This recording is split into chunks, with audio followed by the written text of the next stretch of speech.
Welcome to YoYo TV. AP కూటమి ప్రభుత్వం కొనసాగుతోంది. చంద్రబాబు సర్కార్ పాలనకు 100 రోజులు పూర్తయింది. ఈ 100 రోజులు రాష్ట్రంలో కీలక పరిణామాలు చోటు చేసుకున్నాయి.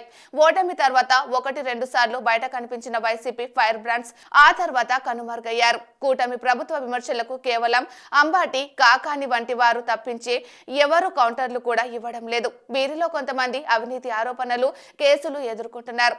అయితే తాజాగా లడ్డు వివాదంతో వైసీపీ నాయకులు యాక్టివ్ అయినట్లు కనిపిస్తుంది. ఈ వివాదాన్ని CM Chandrababu, deputy CM Pawan కళ్యాణ్లు జాతీయ స్థాయికి తీసుకెళ్లారు. ఇప్పటికీ జాతీయ మీడియాలో లడ్డు అంశంపై చర్చలు జరుగుతూనే ఉన్నాయి.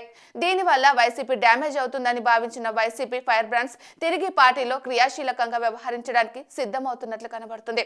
లడ్డు వివాదాన్ని పెద్దగా చేయకపోతే మరికొంతకాలం వైసీపీ నేతలు తమ వ్యాపారాలు చూసుకోవడం లేదంటే రెస్ట్ మూడ్ లోనే ఉండేవారంటున్నారు. కానీ చంద్రబాబు లడ్డు వివాదాన్ని లాగుతుండడంతో తమకు వచ్చే ఎన్నికల్లో హిందూ ఓటు బ్యాంకు దూరం అవుతుందని భావించి పార్టీని బలోపేతం చేసే దిశగా ముందుకు అడుగులు వేస్తున్నారు.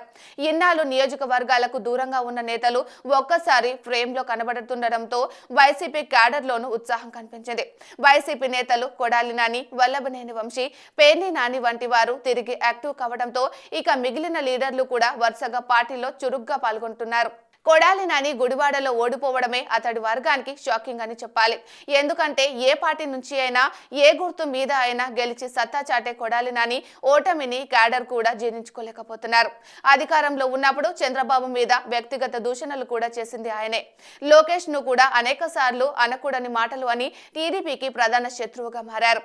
ఇక వల్లభనేని వంశీ కూడా అంతే. గన్నవరం నియోజకవర్గంలో 2019లో టీడీపీ నుంచి గెలిచి వైసీపీకి మద్దతుదారుగా నిలిచారు. చంద్రబాబు కుటుంబాన్ని కూడా దూషించారన్న విమర్శలు ఎదుర్కొన్నారు. ఇలా ఇద్దరు నేతలు ఒకే సామాజిక వర్గానికి చెందిన నేతలు కావడంతో సహజంగానే కూటమి ప్రభుత్వం అధికారంలోకి రాగానే వారినే టార్గెట్ చేస్తుందని అందరూ భావిస్తున్నారు. ఇప్పుడు 100 రోజులు దాటిన తర్వాత లడ్డు వివాదం మరింత ముదురుతుండటంతో కీలక నేతలు ఎంట్రీ ఇచ్చినట్లు పార్టీ వర్గాలు చెబుతున్నాయి.